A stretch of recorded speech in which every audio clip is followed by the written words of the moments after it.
Share के capital gain पर LTCG tax कैसे बचाया जा सकता है? कृषि आय को टैक्स में दायरे में लाने के लिए क्या कुछ दिक्कतें हैं? क्यों नहीं बढ़ रही है एलटीसी की 1.5 लाख की लिमिट? इन तमाम विषयों पर, मुद्दों पर बातचीत करने के लिए हमारे साथ मौजूद हैं हमारे आज के खास मेहमान, विजेएम एंड एसोसिएट्स एलएलपी में पार्टनर और सीए कपिल मित्तल जी।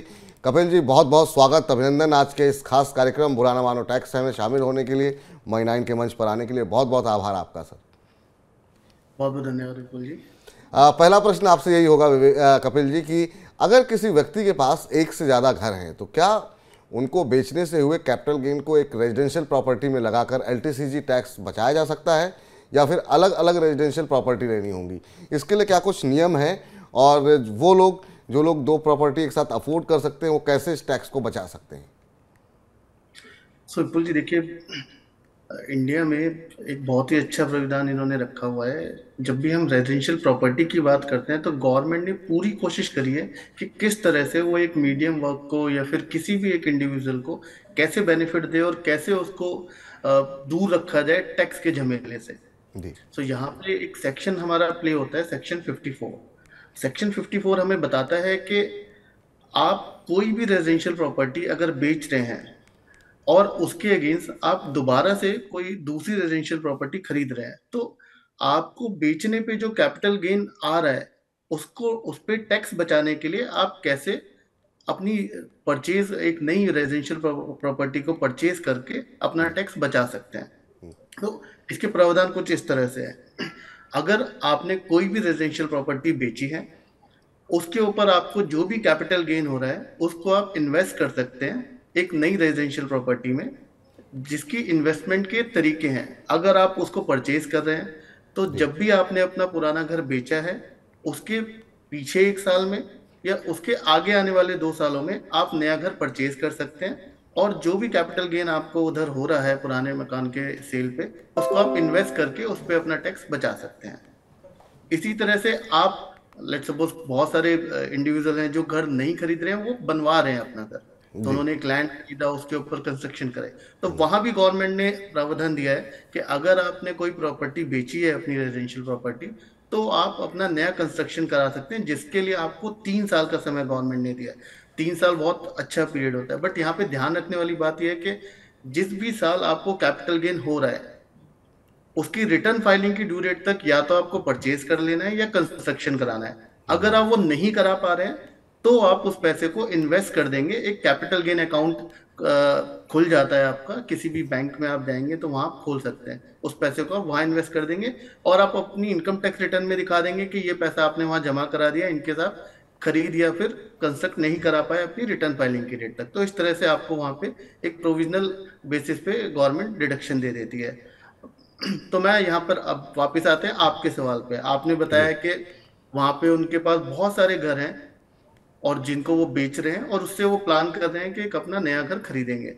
तो देखिए, लॉ एकदम क्लियर है, लॉ में कोई दिक्कत नहीं है। अगर आप बहुत सारे घरों को भी बेच रहे हैं, फॉर एग्जांपल हम ले लेते हैं कि आपने 10 मकान अपने बेच दिए, तो अगर आपने 10 मकान बेचे, उन 10 से होने वाले कैपिटल गेन को आप टोटल कर लीजिए, उनको आपको इन्वेस्ट करना है। अब यहाँ पे एक थोड़ा सा पॉइंट क्या है कि अगर आपका कैपिटल गेन अमाउंट 2 करोड़ या उससे कम है तो आपको छूट है कि आप 2 घर खरीद सकते हैं या 2 घर कंस्ट्रक्ट कर सकते हैं।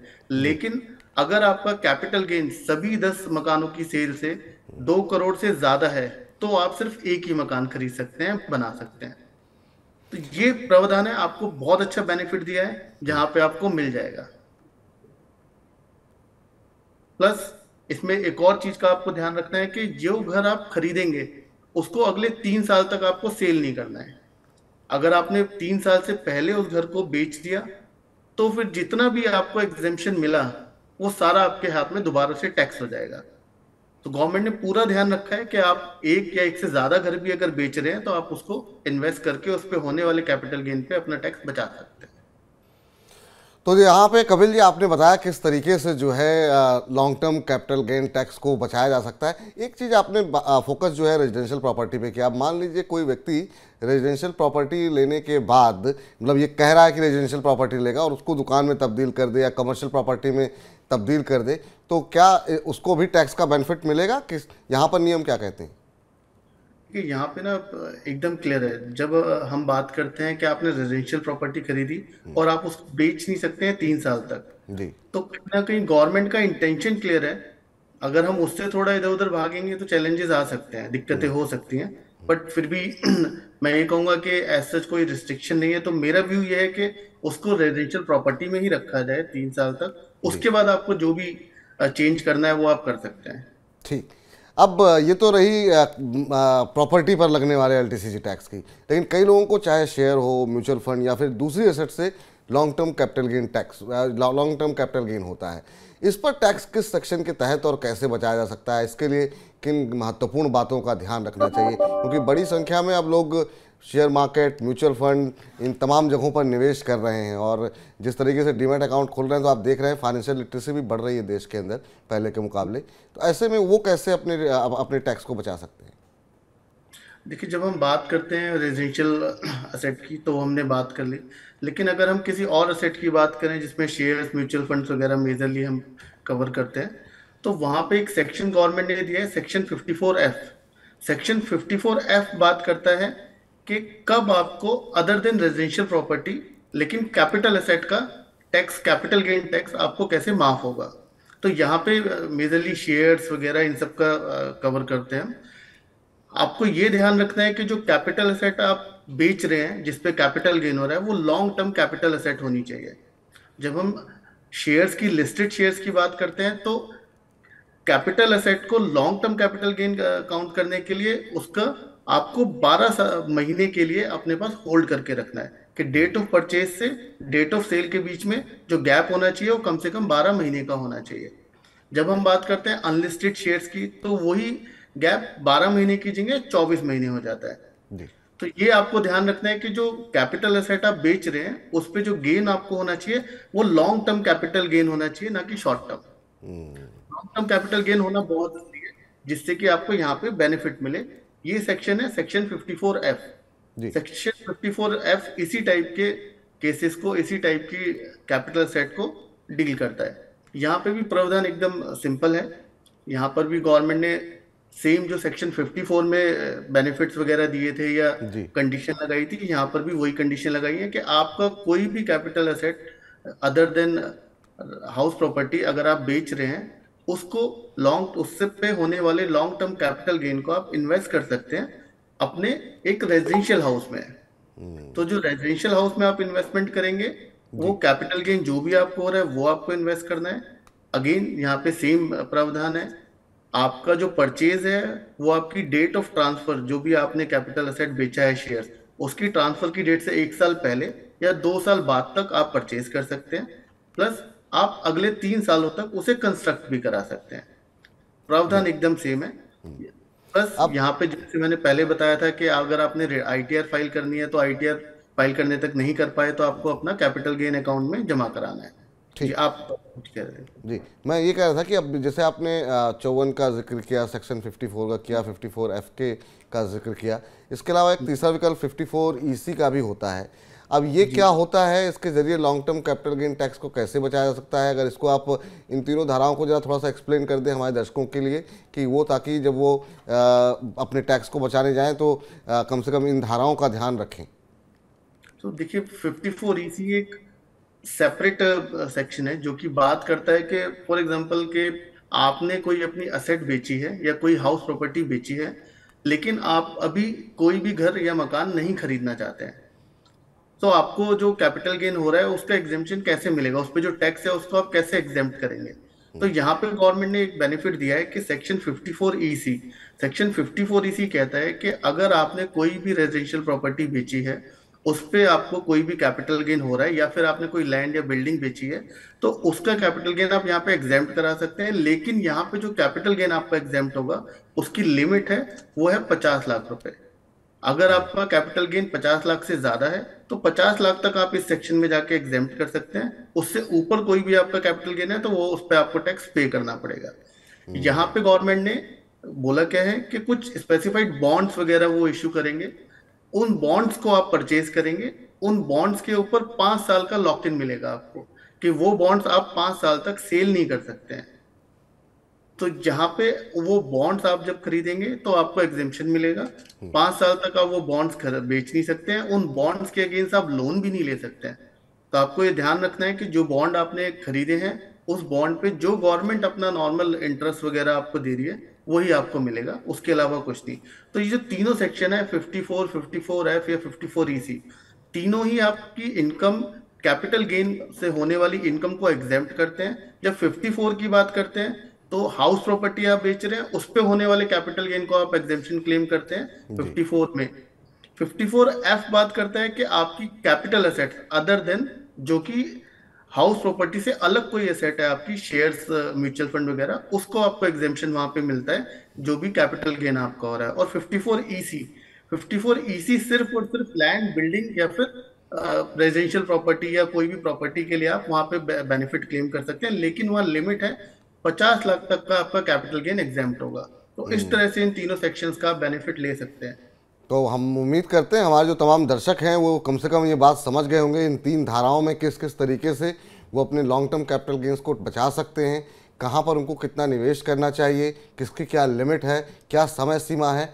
तो ये इस तरीके से आप अपने टैक्स को न सिर्फ बचा सकते हैं बल्कि अपनी पूंजी को आने वाले समय में आप और बढ़ा भी सकते हैं, क्योंकि जो इन्वेस्टमेंट आप कर रहे हैं वो कहीं ना कहीं आगे चल करके वो आपके ही काम आएगा। चलिए, तो ये तो रही टैक्स से जुड़ी हुई बात, खासतौर से long term capital gain tax को लेकर के। कुछ एक और महत्वपूर्ण खबरें, बातें निकल करके आई हैं टैक्स से जुड़ी हुई, अब उस पर चर्चा करना चाहेंगे। खासतौर से अब बजट काफ़ी नज़दीक है तो उस पर भी कुछ बातचीत करनी काफ़ी आवश्यक है। अभी कुछ दिन पहले पूर्व राजस्व सचिव तरुण बजाज की तरफ से एक स्टेटमेंट आया कि कृषि आय पर टैक्स लगाने की उन्होंने वकालत की है। क्या कृषि से हुई आय को सरकार टैक्स के दायरे में ला सकती है? और इसमें क्योंकि चैलेंजेस बड़े हैं, चैलेंजेस इसलिए बड़े हैं क्योंकि जैसे ही किसान का नाम अगर सरकार लेती है तो फिर सरकार के लिए काफ़ी मुश्किलें खड़ी हो जाएंगी। और अब चूँकि ये सरकार का आखिरी पूर्ण बजट होगा, उसके बाद से फिर अब जो है हम देख रहे हैं फिर चुनाव आ जाएंगे। तो आपको लगता है इस तरह के कदम उठाए जा सकते हैं ऐसे समय में, क्योंकि 24 में फिर चुनाव है? देखिए विपुल जी, जहां तक मैं समझ पाता हूँ, जब हम बात करते हैं कृषि की, जब हम बात करते हैं किसानों की, और जब हम बात करते हैं उनसे होने वाले आय की या उनसे संबंधित किसी भी बात की, तो बहुत ही डिफिकल्ट है इंडिया में कोई भी लॉ, कोई भी ऐसा नया प्रावधान लाना या नए चीजों को लाना जहाँ पे वो टैक्स कर सके। और स्पेशली जो आपने बताया कि पूर्ण, सिर्फ यही वाला पूर्ण बजट है, इसके बाद फिर से इलेक्शन की तैयारियां शुरू हो जाएंगी, तो बहुत मुश्किल दिखाई देता है। इसके अलावा भी मैं बताना चाहूंगा कि पॉलिटिकल उससे तो ये मुश्किल दिख ही रहा है, बट अगर हम अदर दूसरी तरफ से भी सोचें तो कम से कम भी हिंदुस्तान में 60 करोड़ ऐसे किसान हैं जिनकी इनकम कृषि से होती है। अगर आप 60 करोड़ लोगों को टैक्स करना चाहते हो तो आप सोचिए कि आपको वो टैक्स सिस्टम कैसे ड्राफ्ट करना है। उन 60 करोड़ लोग, पॉलिटिकल विल अगेन वही आएगा कि 60 करोड़ लोगों को आप टैक्स करना चाहते हैं जिनका कोई पेन नहीं है, जहां कोई बेस नहीं है अभी आपके पास, कि आप कैसे पता लगाएंगे कि कौन सी जमीन पे किसने खेती करी है। कई बार क्या होता है कि एक एग्रीकल्चर लैंड है, खेती की जमीन है, जिसपे नाम तो वो किसी एक ही है, लेकिन उस पे जो काम कर रहा है वो कोई भी कर रहा है। बिल्कुल। तो ऐसी बहुत सारी समस्याएं जिसको ध्यान में रखना पड़ेगा। हम जब बात करते हैं कि agriculture land, agriculture income tax है कि नहीं, तो एग्रीकल्चर इनकम आज भी एग्जेम्प्ट है आज की डेट में, लेकिन इंडिविजुअल के केस में, कि अगर कोई इंडिविजुअल है, कोई व्यक्ति है जो अपनी खेती पे खेती की जमीन से या तो कोई किराया ले रहा है या उस पे खेती कर रहा है, तो उससे होने वाली इनकम एग्जेम्प्ट है। लेकिन अगर कोई कंपनी या कोई और उस पे खेती कर रहा है तो वो आज भी टैक्स ब्रैकेट में आती है। तो यहाँ पे ध्यान रखने वाली बात है कि गवर्नमेंट का थॉट प्रोसेस क्या है। जैसा कि सचिव बजाज जी ने कहा, अभी अपना एक विचार व्यक्त किया, तो वहां पे डिटेल आना जरूरी है, कोई ड्राफ्ट आना जरूरी है कि गवर्नमेंट प्लान क्या कर रही है, प्लानिंग में उन्होंने क्या क्या चीजों को रखा है। तो तभी ये हम डिसाइड कर सकते हैं कि क्या वो पॉसिबल भी है कि नहीं। लेकिन आज की डेट में अगर हम बात करें तो 60 करोड़ लोगों पे सीधे एकदम से कोई टैक्स लगा देना कोई समझदारी नहीं लगती, और पॉसिबिलिटी भी बहुत कम है। चलिए, तो मित्तल साहब का मानना ये है कि काफ़ी मुश्किल जटिल प्रक्रिया है, पहले ड्राफ्ट आना चाहिए। हालांकि मुझे लगता नहीं है कि चुनाव से पहले इस तरह का जिक्र भी सरकार करेगी, क्योंकि उससे एक जो मैसेजिंग जाती है वो शायद राजनीतिक रूप से, राजनीतिक लाभ के लिए सही नहीं होगी। अगला महत्वपूर्ण सवाल ये है जिसका लाभ सरकार को मिल सकता है, लेकिन अब देखना ये होगा कि सरकार करती है या नहीं, क्योंकि लंबे समय से, कई सालों से 80C की जो 1.5 लाख की लिमिट नहीं बढ़ी हुई है, उसको बहुत लोगों की डिमांड है कि वो बढ़ाई जानी चाहिए। इन्फ्लेशन इतनी बढ़ रही है, तमाम स्थितियाँ परिस्थितियाँ बदल गई हैं, तो ऐसे में इसको ना बढ़ाने की आप क्या वजह मान रहे हैं, और क्या ये बढ़ाई जा सकती है इस बजट में? क्या कुछ उम्मीदें आपकी हैं? क्या इस पर कोई फैसला हो सकता है क्या? क्योंकि जीएसटी कलेक्शन और तमाम चीज़ें हम देख रहे हैं कि लगातार बढ़ता हुआ दिखाई दे रहा है सरकार के लिए। देखिए विपुल जी, यहाँ पे अगर हम बात करें ना, कि अगर मैं आज से 4 साल या 5 साल पहले की बात करूं, जिस पॉलिसी को, इंश्योरेंस पॉलिसी का मैं डिडक्शन लेता हूं, उसकी पॉलिसी पे अगर मैं 10,000 रुपये प्रीमियम पे करता था, तो आज वो प्रीमियम बढ़ के 12,000 या 15,000 ऑलरेडी हो चुका है। प्लस अगर हम बात करें कि गवर्नमेंट की क्या इंटेंशन है, गवर्नमेंट ने अपनी इंटेंशन 2 साल पहले दिखाई थी। उन्होंने बोला कि जो एग्जिस्टिंग आपकी टैक्स प्रणाली है, अभी की जो टैक्स प्रणाली है, उसको हम नहीं छेड़ रहे हैं। उन्होंने एक नई टैक्स प्रणाली को इंट्रोड्यूस कर दिया। उस नई टैक्स प्रणाली में उन्होंने बताया कि हम आपकी इनकम को 5 लाख तक टैक्स फ्री कर रहे हैं। 5 लाख से ऊपर उन्होंने बहुत सारे छोटे छोटे स्लैब बनाए कि 5-5% करके हम टैक्स करेंगे, जिससे कि आप मैक्सिमम बेनिफिट ले सके। तो गवर्नमेंट का जो इंटेंशन है वो क्लियर है कि वो 80C या पुरानी टैक्स प्रणाली में बहुत ज्यादा बेनिफिट देने के इच्छुक नहीं है। उन्होंने एक नई टैक्स प्रणाली बना दी और वो चाहते हैं कि सभी इंडिविजुअल उस प्रणाली में मूव करें और उसमें बेनिफिट लें। तो गवर्नमेंट ने कहीं ना कहीं वो इंटेंशन अपनी दिखाई थी, लेकिन फिर भी हमारा ये मानना है, हम पिछले 2 सालों से और काफी सालों से कोशिश कर रहे हैं गवर्नमेंट लेकिन को मित्तल साहब, जो जो नई टैक्स प्रणाली आई, लोगों का बहुत उत्साह नहीं दिखाई दिया वहां पर, और अब इस तरह की भी बातें हो रही हैं कि शायद अब जो नई प्रणाली है उसको समाप्त करने की भी बात कई जगहों पर, मतलब सुगबुगाहट है इस तरह की। तो विपुल जी क्या है कि देखिए, नई प्रणाली जो लाए, वो नई प्रणाली बिल्कुल भी इफेक्टिव नहीं है। अगर आप देखेंगे तो ज्यादातर इंडिविजुअल आज भी पुरानी प्रणाली में ही टैक्स पे करना चाह रहे हैं, क्योंकि उनकी ऑलरेडी बहुत सारी LIC चल रही है, बहुत सारे और बेनिफिट हैं। तो वो चैलेंजेस हैं जहाँ पे गवर्नमेंट को वर्क करना जरूरी है। तो पीछे एक शो में हमने बताया भी था कि गवर्नमेंट को किस तरह से नई प्रणाली को और बेटर कर सकते हैं, वो वहां पे वो किस तरह से 80C या कुछ बेसिक डिडक्शन दे सकते हैं, जिससे कि वो प्रणाली और अच्छी हो जाए। क्योंकि आज की डेट में आप बिना इंश्योरेंस के चलें, बिना अपना लाइफ इंश्योरेंस कराए, बिना मेडिकल इंश्योरेंस के चलें, वो समझदारी नहीं है। वो आपको कराना बहुत आवश्यकता है, आपकी एक बेसिक रिक्वायरमेंट है जो आपको कराना ही पड़ेगा। तो उन बेनिफिट्स को नई प्रणाली में डाला जा सकता है, जिससे आपको बेनिफिट ज्यादा दिखेगा नई प्रणाली में, तब लोग उसमें धीरे धीरे मूव करना शुरू करेंगे।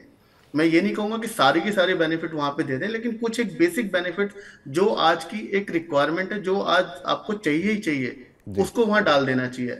हम बात करते हैं कि क्या ये अभी जो करंट में 1.5 लाख की लिमिट है, क्या ये बढ़नी चाहिए, नहीं बढ़नी चाहिए? तो देखिए, लास्ट जो लिमिट बढ़ी थी वो 2014-15 में बढ़ी थी, जब 1 लाख से 1.5 लाख हुई थी। जी, अभी हम पिछले कुछ ठीक। सालों से कोशिश कर रहे हैं कि ये बढ़ के 1.5 लाख से कम 2.5 लाख तक होनी चाहिए। इसके लिए रेगुलरली हम गवर्नमेंट को अपने सजेशन भी दे रहे हैं। इस ठीक बार है भी हमारे institute of chartered accountant of India ने एक सजेशन दिया है गवर्नमेंट को, जिसमें उन्होंने बोला है कि आप 2023 के बजट में इसको 1.5 लाख से 2.5 लाख करें। और वी आर वेरी पॉजिटिव कि गवर्नमेंट को इस बार ये स्टेप लेना चाहिए, क्योंकि कोरोना में हमने देखा कि किस जी तरह जी से हमें इंश्योरेंस जी, की और मेडिकल पॉलिसीज की और इन सब की कितनी आवश्यकता बढ़ गई है। बिल्कुल।